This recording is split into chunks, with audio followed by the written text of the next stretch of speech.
السلام عليكم، اللهم صل وسلم وبارك على سيدنا محمد. من النهاردة هتبقى أستاذة في عمايل البدفور ومحدش هيبقى زيك. جربوا الطريقة دي وما تنسوش تشاركوني بتطبيقاتكم على الجروب، وأهم حاجة ما تنسوش تصلوا على النبي.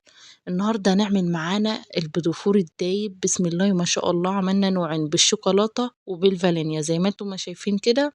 بسم الله ما شاء الله طلعت دايبة معانا، وده مقادير كيلو، يعني ما شاء الله الكيلو بيعمل معانا كمية 2 كيلو اهو زي ما انتم ما شايفين كده. هنقول بقى الطريقة.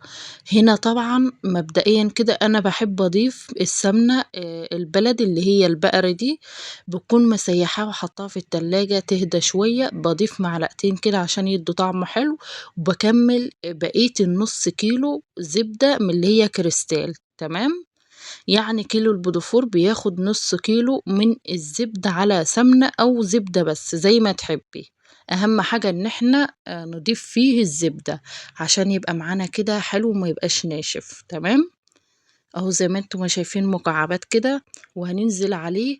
هو المفروض الكيلو ليه كوباية سكر بودرة، تمام، بس انا ضفت كوبايتين عشان انا عايزة البودفوراية تبقى ماسكة نفسها كده وما يتكسرش وما يتهرش مني عشان استفيد بكويس. تمام، طبعا لكل كيلو بودفور ليه 3 بيضات بس زي ما انتم ما شايفين.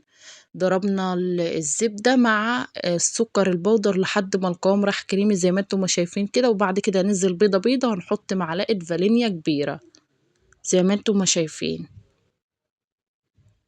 اهم حاجة نضربها كويس عشان تدينا نتيجة حلوة كده.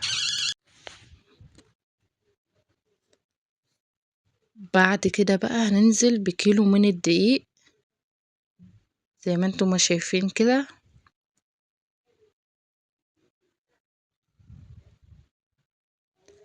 بصوا بقى، احنا مش هنعجن في الوقت ده، هنقلب العجينة بس.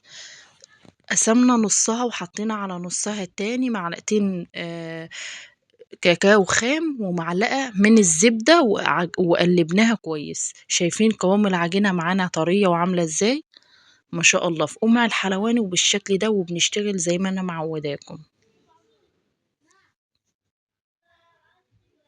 اهو زي ما انتم ما شايفين بالشكل ده. اهم حاجة تكون مسخنة الفرن كويس جدا، ما بندهنش الصاج اي حاجة، لان البيدفور فيه مادة دهنية يعني، فمش لازم ان احنا ندهن الصاج اي حاجة اذا كان للبسكوت او للكحك او للبيدفور زي ما انتم ما شايفين كده.